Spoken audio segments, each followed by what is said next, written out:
if you have a goal and that goal is worth having, it's going to take consistency. It's going to take time, energy, and effort, right? And so if your goal, if you don't know why you want that as a goal, or the reason why you want it isn't worth it to you, you will quit. You will not be consistent. That's like anything in life. You know, it's kind of funny. If you kind of like peel back the onion, a lot of times how we do one thing is how we do everything. And that's what I'm saying. Like, this is an opportunity for us to like double down, to completely shift, to sharpen our sword. But I would say it's either you gotta create leverage on yourself. Like, why do you want it? Like, why do you really want it? You all seen, I mean, you might want to find this is a fun parable, or it's a metaphor, and it's a story that the hip hop preacher tells about the entrepreneur, you know, wanting a mentor. The mentor told him to meet him down at the beach at, 5 a.m. He's like, 5 a.m. He's like, meet me down at the beach at 5 a.m. And kid, came down and met the mentor at the beach. He said, I want to get rich. I want to make millions of dollars. And he grabbed the kid and just dunked him under the waves, right? And just held him down there to where he could hardly breathe. And he pulled him up.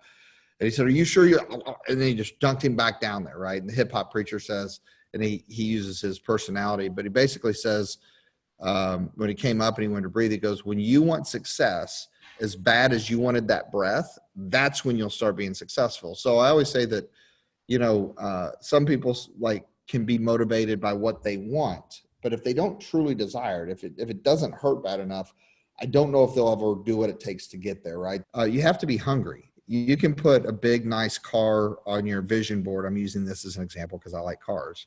And that can motivate you, or you can put the car you're driving on there and be like, I never want to get in that thing again. My point is that sometimes it's not just what we want, it's what we don't want that counts. But I think that, for me, I think it's just people getting a compelling vision that's going to wake them up early and keep them up late. Like, why do you hear successful people say that, man, they loved it? Like, you've heard the whole saying of, find something you truly love to do and you never have to work a day in your life. Or if someone's hungry, they're eating up with it. Like, you think about like the people like of today, like, I mean, when are they going to stop? Like, when's Bill Gates going to quit working? Doesn't the dude have enough money? I mean, when's he going to stop working? See, if he took the philosophy of the majority of people that we talk to, he would have already been stopped. But that's why he's Bill Gates and he's not you. He doesn't want to be comfortable. He wants to push the envelope. He wants to grow. He wants to be more. He wants to do more. He wants to contribute. He wants to give back. Like, but you can't give back what you don't have.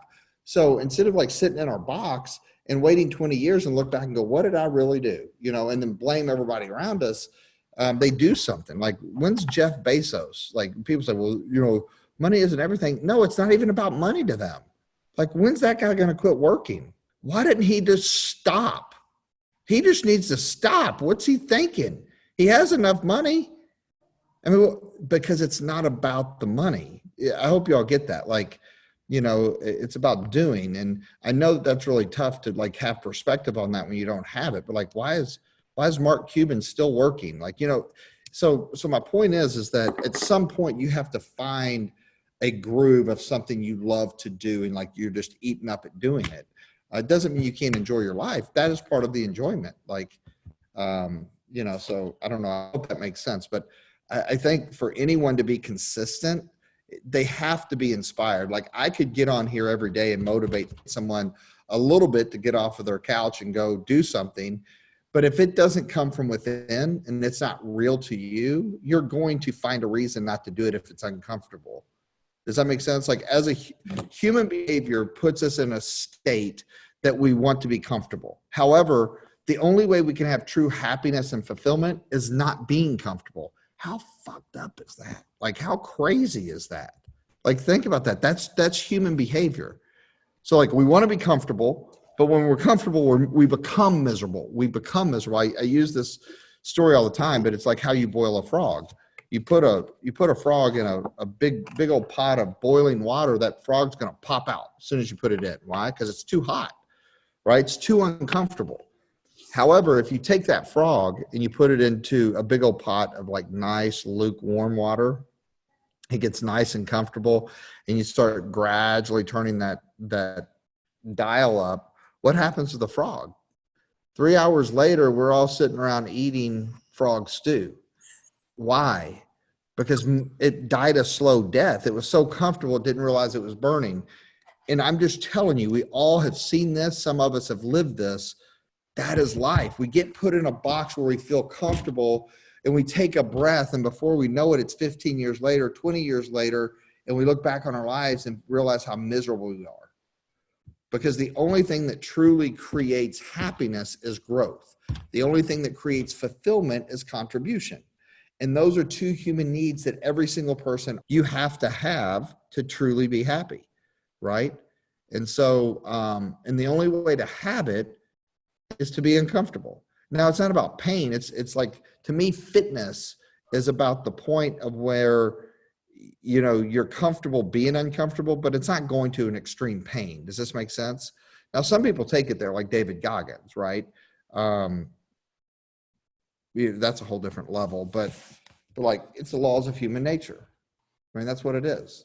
So, so that's the only thing that I can tell you that someone can do to be consistent. And I think it's important as coaches and people that have gone before them is to let them know their blind spots, let them know what to expect, right? I think if someone doesn't know what to expect and they think it's going to be get rich quick, or they, you know, it takes courage to go have conversations with people. It takes courage to win today in business, because all of us, based on human nature, we all have a huge fear of humiliation and embarrassment. So if we don't have a ton of confidence in ourselves, or we've never had what we consider success before, we probably don't have the confidence to go to talk to somebody about it.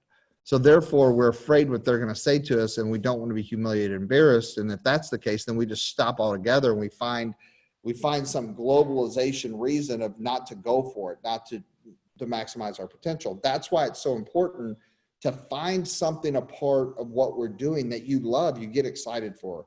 You can make money doing anything. I don't think you can achieve growth and fulfillment and contribution doing anything. And I think that the type of business you're in matters.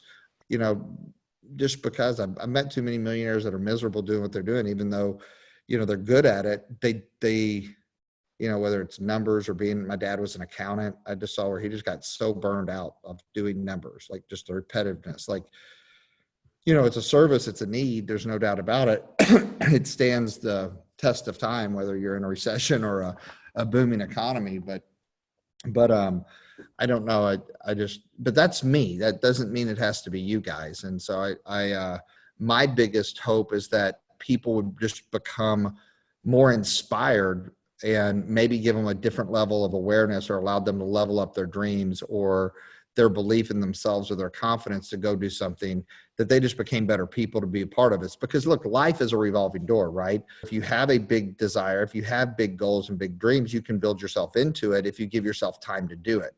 The reality of it is most people don't, right? If they don't get the success that they expected, or they get a no too quick, they figure out a way to disappear. People don't tell you they quit today, they just disappear, right? Because we all have been anchored that, you know, quitters never win and winners never quit. So people don't just call up someone and say, hey, I quit. You know, they just kind of find something else to do. They become professional dabblers or professional hobbyists. They jump from one thing to another to another. As soon as it gets hard, they quit. As soon as it becomes a little bit of effort, it quits. As soon as that, you know, their neck gets out on the line, that they might look foolish doing something, they stop. They don't tell people they stop. They don't like announce it on Facebook. They just kind of go do something else. So I would just tell people, you know, the only way you're going to be consistent with anything, that's up to you. And that's what's on the inside. I can't make you consistent. If the dream is big enough, you'll do it. You know, if the goal is big enough, if it matters, you'll do it. People used to say, well, what's your outcome? And I said, well, you know, the goal is to win. The plan is whatever it takes. Right. And so, winning looks different to everyone. For me, winning is a process today. You know, it's not a destination.